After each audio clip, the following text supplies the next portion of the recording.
So Simon, came away with a bit of a disappointing result, but there were lots of positives from that game against the Dragons. Have you been focusing on those this week, or? Yeah, a bit of both really. We probably didn't quite get our contact area right, and when you're doing that against a side like the Dragons and you're feeding them a little bit and the crowd get on top, then you start to get on the back foot, and I think we lost a bit of momentum and didn't start the game particularly well. But we got back in the game, and I thought it was a 4-point game at maybe 20 points to 16. We were well within our reach to go on and win the game, but probably a couple of decisions didn't go away, and then we didn't quite get our accuracy right and missed a couple of opportunities to score. So, you know, probably no complaints in terms of, you know, that they beat us fair and square, but lots of in our game that was good, but a lot of stuff we can improve on as well.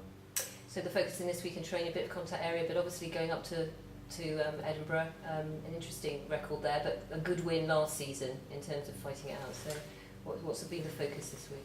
Yeah, we've got, as I say, we had a decent result up there last year, and we'll be working hard on some parts of their game which will give us potential threats. But they're playing a fairly consistent way under a new coach, so they're just finding their feet a little bit. You know, they're searching for a bit of form and performance, similar to ourselves. So you know, it will hopefully be a game where we can try and impose ourselves a little bit more on the game for longer periods, which we haven't been doing. We've been doing it in fits and starts and not having sustained periods of pressure and building that into points. So you know, never an easy place to go and play, but we did get a really good result of there last year, and hopefully we can add to that this year and come away and start to build a bit of momentum going into the next couple of weeks. And obviously an important home game then, so you've got Scottish double as well. How important is John Barkley going to be in that process for you? Yeah, he's been good. He's already come up with a few areas that he feels that we can try and expose some individual traits in players that he feels that we can try and get into, and you know, he'll be desperate to go well against Edinburgh and in particular the following week against Glasgow.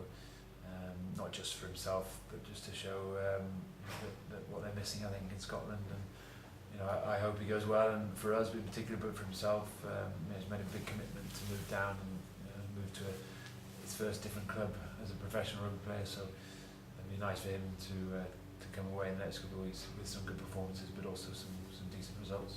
Just an update on injuries as well. A bit of a setback in terms of your back three. Obviously with Christian and Steve Shingler's got to be rested a bit more, and Gareth Owen obviously took a bump to his knee. Nothing too major, but you talked about versatility and being able to move people out of position as well. What are your thoughts in terms of how you're going to prepare for this week on that front? Yeah, nothing's changed in terms of probably having to adapt to certain players playing out of position or playing in a position they're not playing as regularly as we would like, but back three is a position where I think you can mix and match, you can change around a little bit, probably more defensively it has an issue, so we've been working hard on certain players to adapt to that, change up in their positional play. The Edinburgh come up with a game where they kick quite a bit, so we're going to deal with a lot of aerial skills are going to have to be good, so there's lots of things in there that we can improve on, but having to play certain players in different positions and they play regularly is something that we're going to have to adapt to, and we've already started that process. And I thought Jordan went well on the wing on the weekend, and hopefully that sort of skill level and X factor he's got will stand us in good stead when he gets opportunities. Okay, and finally, obviously Gareth Moore's back and Roger Williams as well, so that's some good news on that front as well. Yeah, both have had a 2 or 3 weeks break with injuries, and both will add plenty of quality to our back line, whether they start or whether they sit on the bench. But it's nice to have players coming back into the group, even though we're losing a few. We've got a couple coming back, and it's important that we keep that competition for places really high and strong as well, and that will hopefully add to our performances. The Heineken Cup launch on Monday, obviously not going to go into the politics of that, but are you starting to think about Europe yet and the excitement of that and the big games we've got ahead of us? Yeah, definitely. You know, we've got to have a decent level of performance in the Pro 12, and that's really vital. I don't think you can just turn it on for Europe anymore. You've got to have some performances and some gaming going into European fixtures. I saw Harlequins against Worcester last weekend, and they look particularly sharp, throwing the ball around and really looking to play an expansive and open brand of rugby.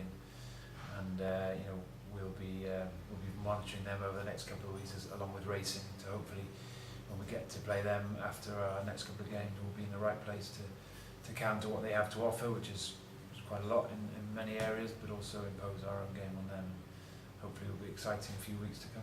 Great, Simon. Well, thanks very much for talking to us, and good luck up in Murrayfield with the same results last season. Cheers, thanks.